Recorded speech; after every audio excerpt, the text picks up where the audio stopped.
Okay, I'm back. Found my mops. Some other things. Maybe hopefully a little bit more prepared this time. Okay, what I've done is I've let this dry. My first shades dry, and then I went back over them to make them darker.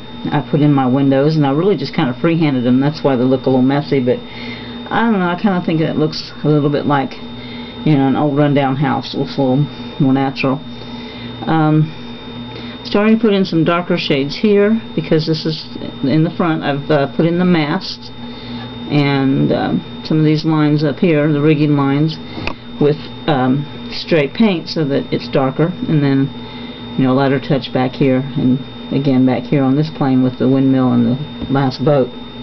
Let's see, put in some of my detail lines over here, and there is some shading that needs to be done on these, and just on, let me get my brush loaded, and we just put some shading, do it here, just in this front little flourish here. And I've got my brush way too wet.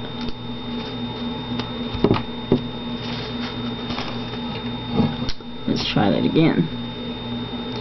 Still working with the number 8 shader. I'm just going to go through here and shade all of those.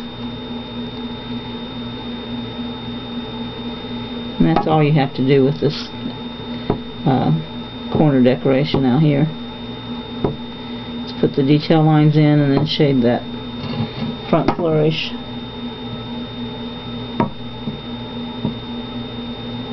I don't know if I'm still on camera or not, but let me get the last of these.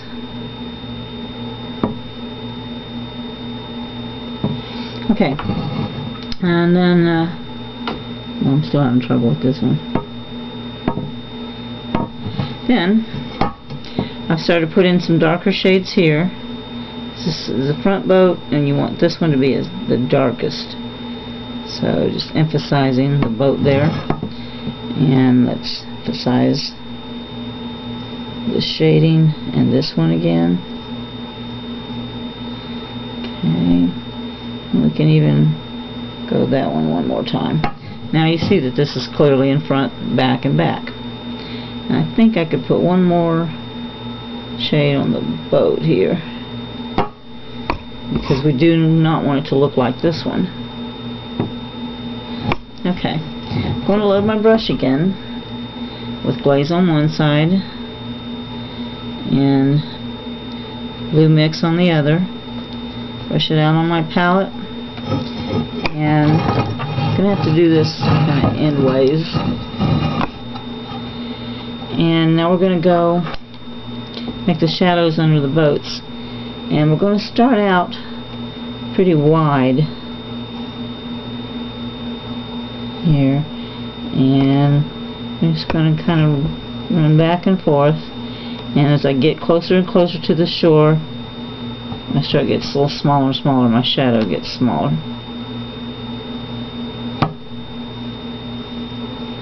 And we'll let that dry a little bit, and then we can come back in with our brush and put some detail lines in it. I'll grab my mop and smooth out some of this edge. Mops are wonderful things. Okay, and we're going to put one here. I'm not going to reload my brush because I don't want it to be as strong. And we're going to do the same thing. Wide at the boat, and then getting smaller. And I'm going to brush this one and soften it. And so when it dries, we're going to go back and put some lines in there. And this one is just, like here, it's just kind of a blur. It's, you know it's there, but there's no real substance to it, no real form. Same shape, but it's just barely there. Okay, I think I want just a little bit more of a line right under the boat. And then we just blur the rest. And soften.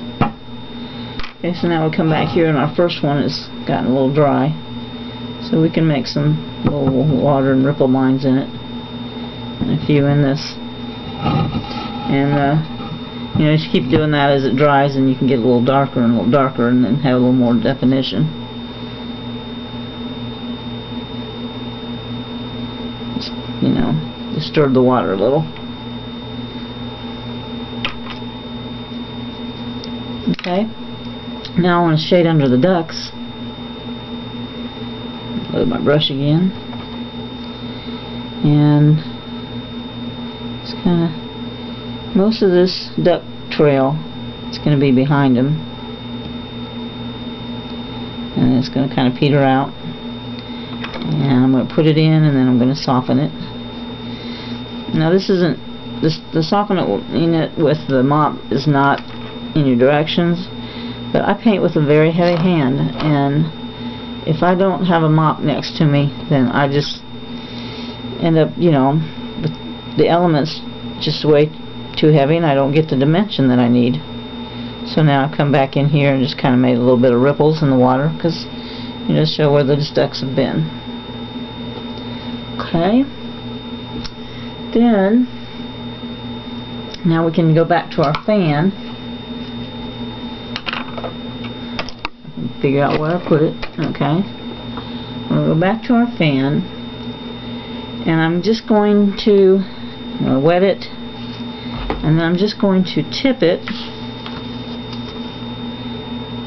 Put the tips of it into my blue paint, and I'm going to come back in here in this foliage, and I'm just going to very little too much paint. My fault. Okay. Just going to kind of tap it here and there to kind of give an illusion of leaves, and it's just one more darker value that we can put in there, and it just, and you want to remember that less is more.